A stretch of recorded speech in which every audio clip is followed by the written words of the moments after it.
I'm Tom Whitehead. We're up in the beautiful Brainerd Lakes area. We're actually out on North Long Lake. I've got a tournament coming up here. I got a Denny's tournament coming up here in about a week and a half. And we're out here just kind of getting a feel for what the fish are doing. We're poking around. We'll try a little shallow, a little bit of deep. See if we get many bites. We've caught a couple small fish so far, but nothing that I would call a tournament quality fish. Well, I grew up in a little farm town in southern Minnesota. Didn't have a whole lot of opportunities to fish, but I fished every chance I got. There was 2 little lakes down there we fished quite a bit. Some of the local rivers, we fished catfish, bullheads, whatever we could catch.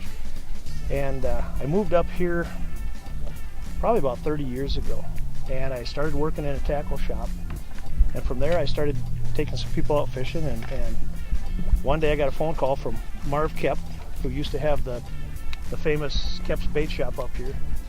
And before I knew it, I was guiding full-time for Marv, part of the Nisswa Guides League, and that was back in the early to mid-'80s. I did that for, I think it was about 6 years full-time. That was my full-time job, was just to fish all summer. Well, a lot of people think that pre-fishing involves catching a lot of fish. You're looking for big fish. You want to find a limit of big fish.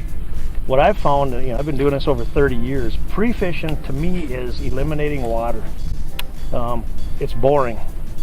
You'll fish a lot of days with very few bites, very few fish in the boat, but what you're doing is just trying to shrink the size of the lake down. I think it was Al Lindner years ago, and I always remember this, 90% of the fish live in 10% of the water. And you're just trying to eliminate the rest of the lake where those fish are not. You're trying to find that 10% of the water where the fish are. And then the other trick is trying to get them to bite. I used to be one of the young guys that was so eager to learn and listen to the old guys. And now I guess I'm one of the gray hairs, one of the older guys when it comes to standing up on the stage weighing fish in. And that was to keep your mouth shut and your ears open.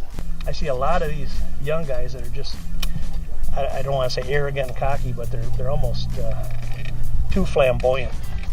And they need to just learn from the older guys, learn from their mistakes, learn from their success.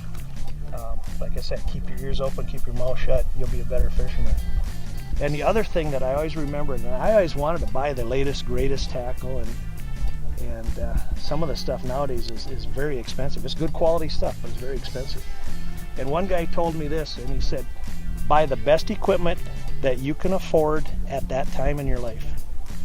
So I've always done it. I upgraded to what I could afford, and then a couple years later I upgraded again and again and again. Don't think that you got to go out and spend thousands of dollars right away. Just buy the best stuff that you can afford at that time. And it doesn't matter how much it costs when the fish aren't biting. Doesn't matter what you're throwing or what you're holding or what you're standing in for a boat. Well, we've been pre-fishing for a while. We went up shallow. We finally pulled out to the outside edge of the slop here. We started catching some fish. Makes me feel a little better about the tournament. It gives me an idea. Could use a little more quality on the fish, but I'm feeling pretty good about it.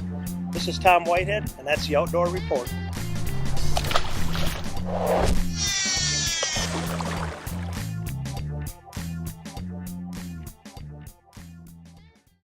And at any given time, some of those fish are feeding. There's a good one. There. That's a bass.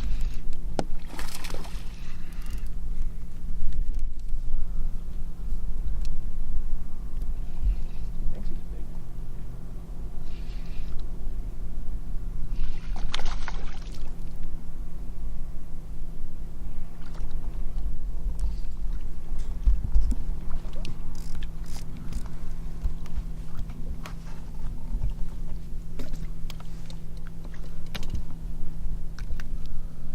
Pretty little fish. There you go.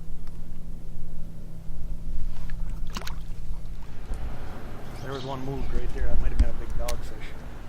We'll find out here real hurry.